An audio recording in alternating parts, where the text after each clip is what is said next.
This talk I will be giving, as I always speak prior, to let you know the ins and outs of the film.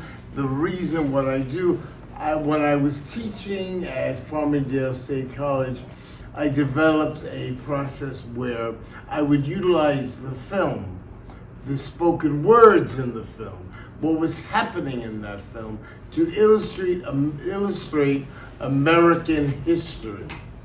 And in this case, which I've done at the college prior, I have assembled from the films all dating from 1933, the most illustrative films that show what the hell of the Depression was to the American people, what we were going through, what hells, what sacrifices, what doing things you wouldn't normally do to survive. Now, these are all from my film collection that I've transferred onto film to do this show. And I'm going to lecture you now on, as per the DVD I produced, and we're going to show you how it's illustrated from there. First we begin. This is a pre-code film. Are you familiar with what pre-code is? Yes? I think that's like, pre-code is, I think before it was like censorship or something. Well, this is before there was censorship. Yeah, and that was before, before they had a certificate number from the American. Right. Well, Johnny, I think this is a pre-code film, which means the film is more reality-based in situations happening between the characters. Hays Code. Right, well, William H. Hayes was the fellow who was elected to be head of the Pre-Decency Code Association. Now, what they originally wanted, and why Will Hayes was elected, he was the ex-Postmaster General of all things. Why they elected him was because Washington wanted to originally be the overseer of what scripts held in Hollywood. In other words, Washington would be in control of the films that Hollywood made. They didn't want that. They developed their own board of censorship, and these are this film is prior to that code being enacted to make decent these films that were too risque and too reality-based. But the reason why I'm utilizing these films, because they are reality-based and they are going to be telling you and showing you about the Depression we had. Now, the films I picked, 1933 films, 1933 was the worst year of the Depression. And these films will illustrate that truly. Now, if anyone was alive during the Depression, not the one we might be having now, but I'm saying the one back in 1933, is that pre-code banner to let you know what kind of a genre of film you're seeing. Then I've taken from another film, Dance Girl Dance, Clark Gable and Joan Crawford, but it's going to be showing you what the stock market crash was like in the actual floor of the stock market when it crashed. In 1929. Yes, and exactly. And then we're going to go into the cartoon, Confidence. Confidence, when I came across this cartoon, now a great film historian by the name of Mike Dinkin. He is incredibly knowledgeable.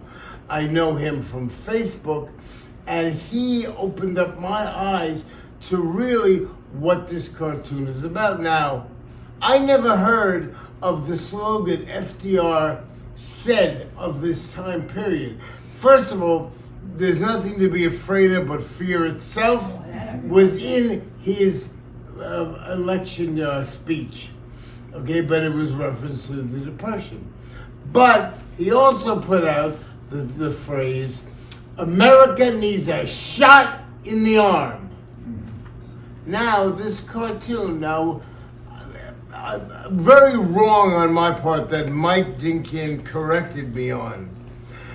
I was thrown because in this cartoon, to solve the depression, they are given by FDR in cartoon form, no less. He is giving out intravenous needles to inject in people. So, I mean, which is the wrong thing that I did. I totally could not figure out why FDR, the President of the United States, was giving out drugs to cure yourself and be able to deal with the depression. Mike Dinkin, thank God for him, he gave me the correct information, which makes this film all the more understandable and great. The American needs a shot in the arm. That's why, parodying that, that's why FDR is giving out an injecting needle to give that shot in the arm. Okay, you're going to see a cartoon, then you're going to see the feature, which was really made as one of those tools to help people get over the depression by their entertainment. Mr. Desmond and his lovely girlfriend Lois just came in, and there they are. And maybe after the show, since it's going to be a long show, he'll talk about some of his music he's doing with the Harlem Renaissance. Before I do, I should mention about... Are you doing music too? No, about the cartoon. Sing Mammy, with please. Oswald the Lucky Rabbit. Believe it or not, Yes.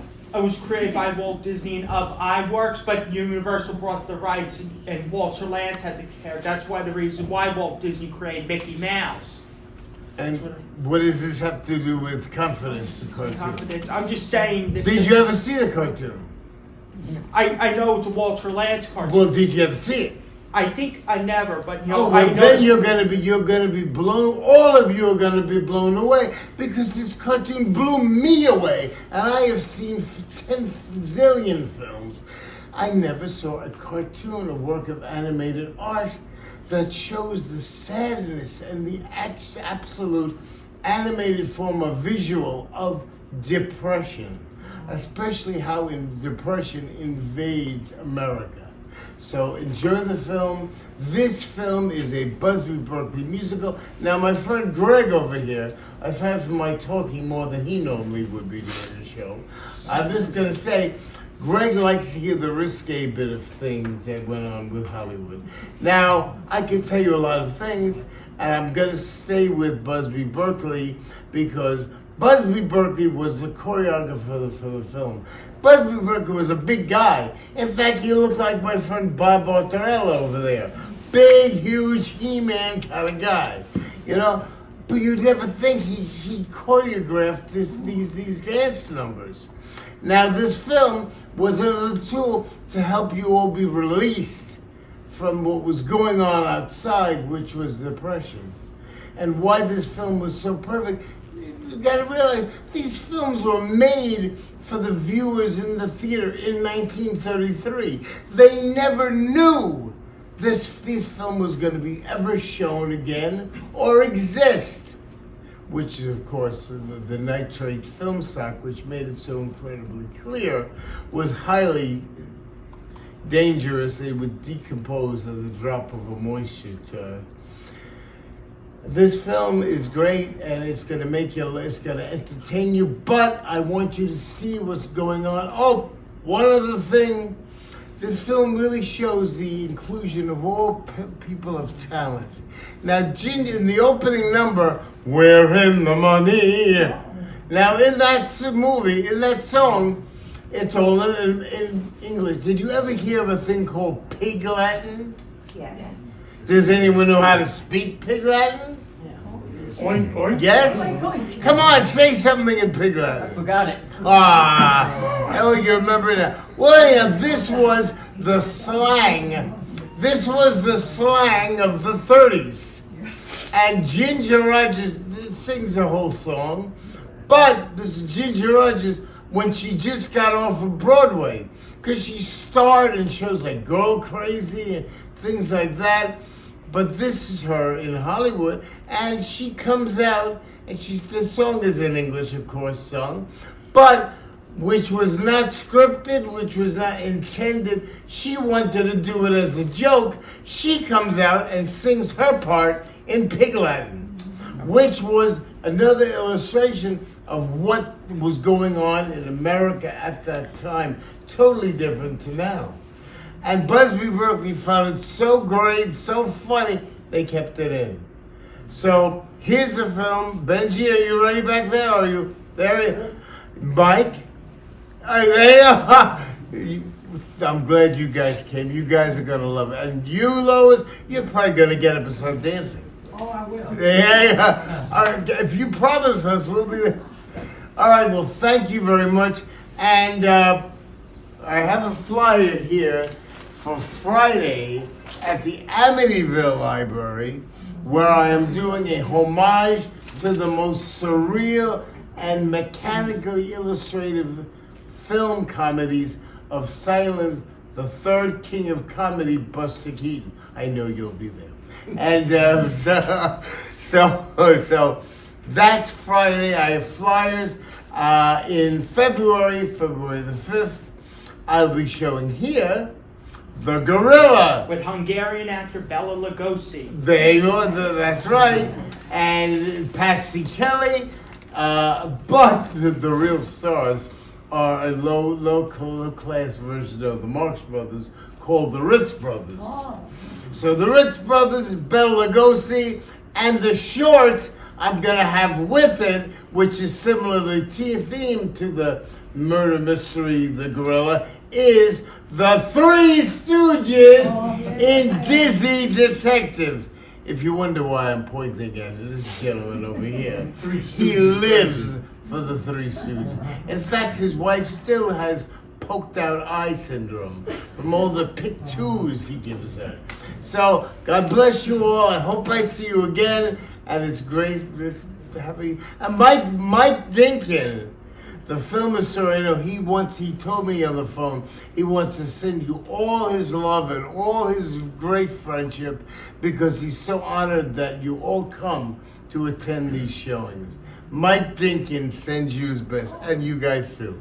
So thank you all very much, and Roll the enjoy. tape. Enjoy. Roll tape. Oh.